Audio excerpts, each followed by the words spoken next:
Assalamualaikum warahmatullahi wabarakatuh. Perkenalkan, nama saya Siti Nurbidiasari dan ini rekan saya. Selamat datang di video edukasi dan analisis terkait revisi UU TNI 2025 yang membahas terkait antara keamanan negara dan ancaman demokrasi. Ini kita akan membahas terkait masalah atau sesuatu yang sangat banyak sekali diperbincangkan di Twitter, di TikTok, bahkan akun-akun lainnya di sosmed yang membahas tentang UU TNI 2025 yang mengundang pro dan kontra.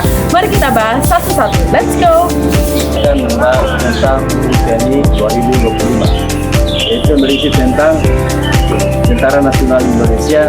Proses pengesahannya berkilat yang hanya butuh beberapa hari dari pembahasan hingga ketuk palu. Yang bikin banyak pihak angkat alis adalah beberapa pasal baru UU ini memungkinkan prajurit TNI aktif mengisi jabatan di kementerian dan lembaga sipil yang jumlahnya diperluas secara signifikan dibanding aturan sebelumnya.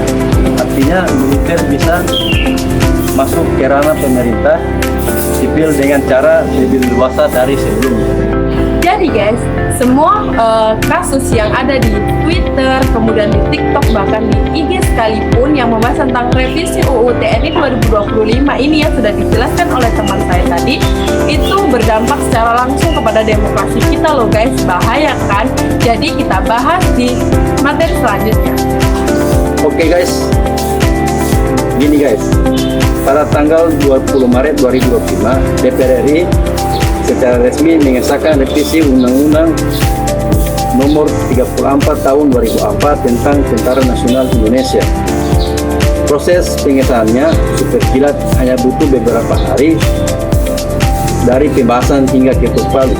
Yang bikin banyak pihak angkat alis adalah beberapa pasal baru UU ini memungkinkan prajurit TNI aktif mengisi jabatan di kementerian dan lembaga sipil yang jumlahnya diperluas secara signifikan dibanding aturan sebelumnya. Artinya militer bisa memasuki ranah pemerintahan sipil dengan cara yang lebih leluasa dari sebelumnya. Nah, kenapa ini harus dan mengapa ini wajib banget kita bahas guys, karena ini sangat-sangat penting dan kalian harus tahu ini. Yang mana ini bukan hanya isu kecil saja guys. Dalam sejarah Indonesia kita pernah merasakan sendiri bagaimana militer yang terlalu jauh masuk ke urusan sipil bisa berujung pada otoritarisme di era Orde Baru ini.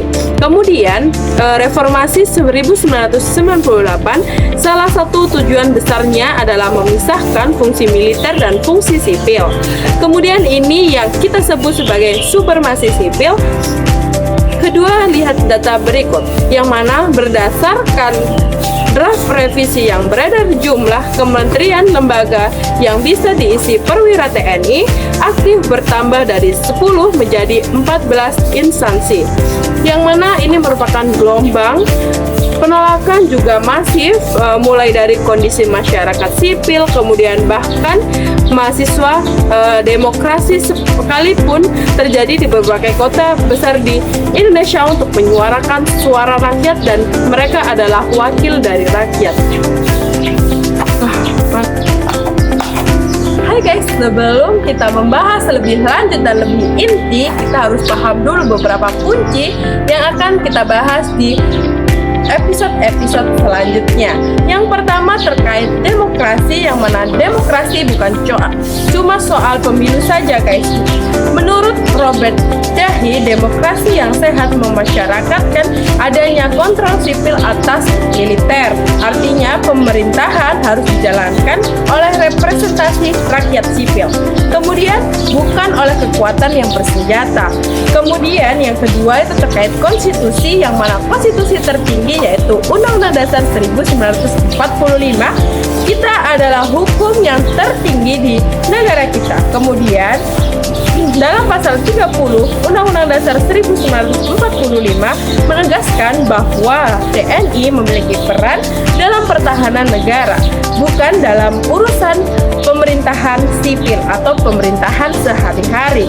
Ini bukan tanpa alasan guys, melainkan founding father kita sudah mengantisipasi bahaya militer pemerintahan sipil sejak dini atau sejak awal. Oke guys, jadi ada 3 teori penting yang jadi landasan analisis kita. Satu teori supremasi sipil dari Samuel Huntington.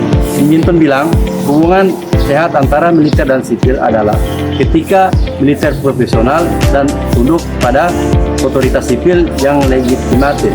Begitu militer masuk ke ranah sipil, keseimbangan itu rusak. Dua teori rule of law dalam negara hukum, semua pihak termasuk militer tunduk pada hukum yang sama. Tidak ada yang kebal dan tidak ada yang bisa melampaui batas. Kewenangan yang sudah ditetapkan konstitusi ada 3 teori checks and balance. Montesquieu mengajarkan bahwa kekuasaan harus dibagi dan saling mengawasi agar tidak ada satu kekuatan pun yang dominan secara absolut. Ini fondasi negara demokratis modern.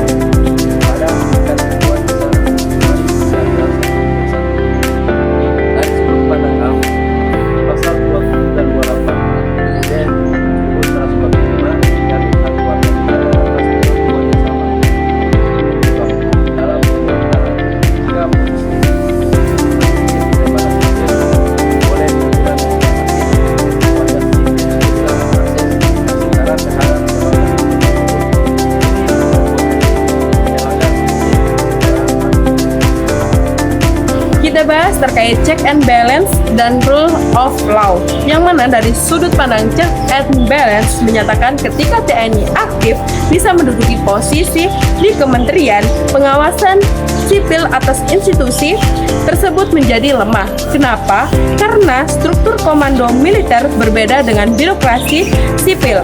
Militer berbasis hierarki dan perintah, bukan liberasi dan akuntabilitas publik. Ini menciptakan blind spot dalam sistem pengawasan negara kita. Dari sudut pandang rule of law, proses pengesahan yang terburu-buru tanpa partisipasi publik yang bermakna juga menciderai prinsip bahwa hukum harus dibentuk secara transparan dan akuntabel. Mahkamah Konstitusi kita sendiri pernah menegaskan bahwasannya progres legitimasi yang mengabaikan partisipasi publik bisa dinyatakan cacat prosedural. Terkait soal kekuasaan negara, revisi ini secara de facto memperluas kekuasaan eksekutif melalui jalur militer dengan lebih banyak jabatan sipil yang bisa diisi TNI aktif. Kontrol presiden atas lembaga-lembaga negara bisa menjadi lebih kuat secara informal karena militer secara struktural berada di bawah komando presiden sebagai panglima tertinggi. Ini adalah potensi konsentrasi kekuasaan yang perlu diwaspadai dalam teori politik. Konsentrasi kekuasaan tanpa penyeimbang yang memadai adalah awal dari erosi demokrasi. Jadi guys, kita masuk ke dalam perdebatan kecil antara saya, Tia, dengan teman saya, Indra, yang mana saya berposisi sebagai argumen pro atau mewakili orang-orang yang mendukung. Bahwasannya ini menurut sudut pandang pendukung ya. Oke, biar fair, kita dengerin dulu argumen dari pihak yang mendukung revisi ini.